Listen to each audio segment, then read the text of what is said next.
সেইটো হ'ল তেখেতৰ প্ৰতিজ্ঞা। কাৰণ উন্নয়ন বেলেগতো নাই, ঋণ লোৱাত উন্নয়ন। সঁচাকৈ হিমন্ত বিশ্ব শৰ্মা যেতিয়া ইয়াৰ আগলৈকে মানে কংগ্ৰেছৰ চৰকাৰত আছিলে, তেতিয়ালৈকে স্বাধীনতা কালৰ পৰা তৰুণ গগৈ চৰকাৰৰ 31 ডিচেম্বৰ 2016 তাৰিখলৈকে অসমৰ ধাৰ আছিলে 41,900 কোটি টকা, প্ৰায় 42,000 কোটি টকা, 42,000 কোটি টকা।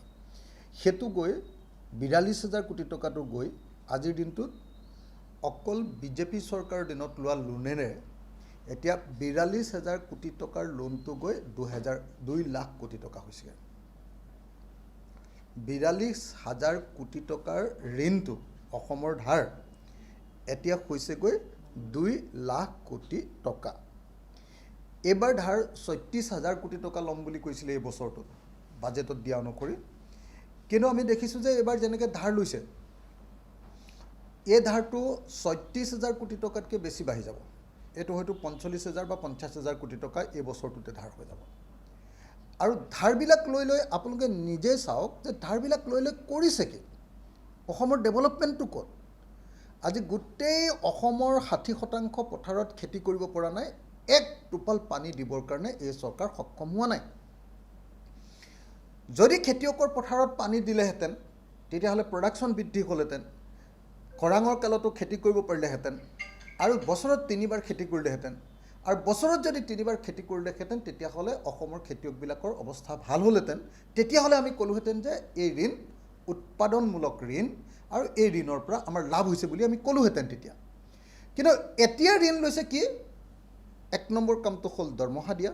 দৰমহা দিবলৈ আমাৰ যিটো ৰাজহ, সেই ৰাজহেৰে দৰমহা দিব নোৱাৰে, গতিকে দৰমহা দিবলৈ লৈছে 1 নম্বৰ।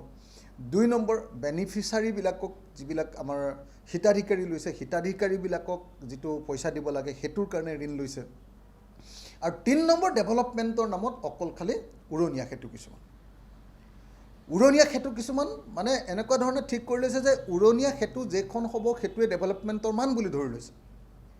এওঁলোকৰ কাৰণে ডেভেলপমেণ্টৰ মান পথাৰত পানী যোগান ধৰাটো নহয়।